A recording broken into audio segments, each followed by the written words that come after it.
Welcome everyone to the second section, our second experiment from the New Mexico Tech Mechanical Engineering Department. What we're going to be doing today is building a blast shield. For those of you who don't know, a blast shield is basically exactly what it sounds like. Spacecraft, for example, use them to stop orbital material, to stop space debris from destroying the spacecraft. It stops all that debris from, penetrating the spacecraft. So we're going to be making an example of that blast shield, and you'll see a little bit later how the example is tested with an actual explosion up at Emmertech. So without further ado, we will get into it. So as you can see, we got a handful of materials here. Right here we got some steel plates, both steel plates, about 1/8 inch thick. That should be a good face layer.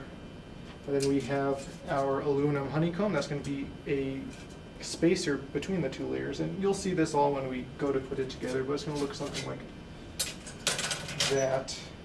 And then within the inside, we are going to put some Flex Seal, some rubbery stuff, and some foam, so we can kind of see what happens if it makes a difference with the two different materials, or two different, rubber versus foam on the inside, holding everything together.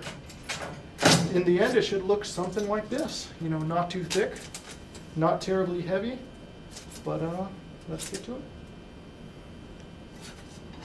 The project that we're sharing the videos from was funded by the New Mexico Space Grant Consortium, and our objective was to expose freshman engineering students in the mechanical engineering department at New Mexico Tech to solving some real-world NASA space problems.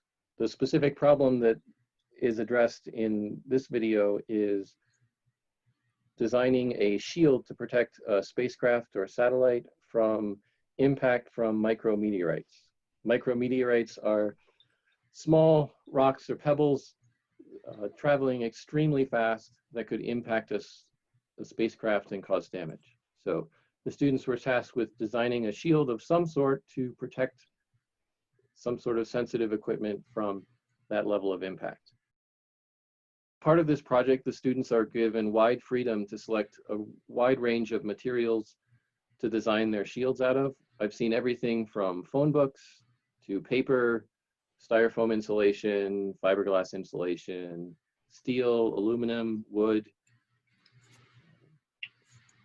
polymer solutions, honeycomb solutions, a wide range of materials and combination of those materials, right? Maybe the solutions that succeed were overkill. Maybe the solutions that failed did have some beneficial aspects to what they did, and in some ways they succeeded. So learning from our failures is a great thing in engineering in order to push us to a better solution in the long run. So in addition to be given wide latitude in what they choose to design their structure out of, we provide the students with access to the freshman design lab in the mechanical engineering building at Tech. They also have access to a number of graduate and undergraduate teaching assistants to help them along with the project. This lab is the same lab that they'll use for their robotics project at the end of the semester, where they look at coding in Arduino, wiring their circuits and robots, and testing them out in a competitive environment to see whose performs the best.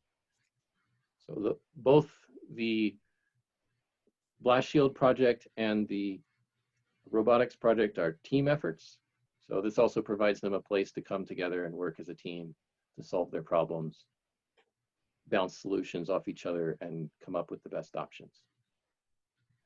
Now, we can't really expose them to real micrometeorites in outer space, so the next best thing that we had was to use the Emmertech explosives testing range that's on campus, part of the research arm of the university, and use explosives to accelerate hex nuts to not quite the same speed as micrometeorites, but a very high rate of speed, and then look at the impacts that are caused.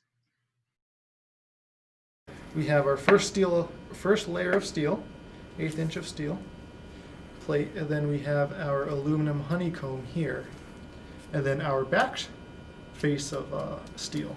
So the idea of being here when we have a projectile of some sort, whether space debris or whatever it will be, when it comes and hits the face plate of steel, the plate of steel, it won't stop, it'll break it apart though. And that broken up projectile will be traveling in this space, and hopefully the small stuff will be caught in the rubber and the foam. And anything bigger than that, anything that still has energy, will then be caught by the back layer of steel, because it shouldn't have enough energy to go through that. So anything that comes from this side should not go out that side. So it should be a pretty decent blast shield.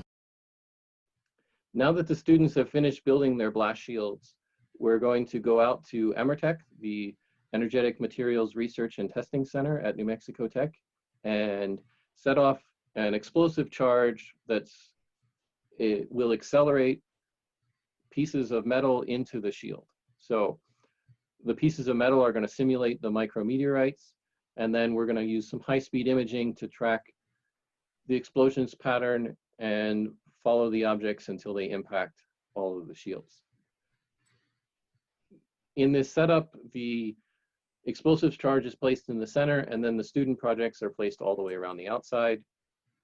The students that choose to are accompanying us out to the site, and we have a bunker on the top of the mountain where they will watch indirectly the explosion as it happens.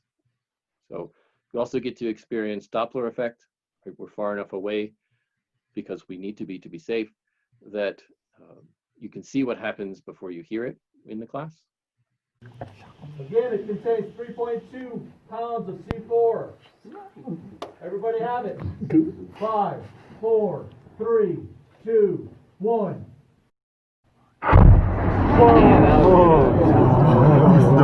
Hear it? You'll have to come to Tech and be a student if you want to get to do the project for real.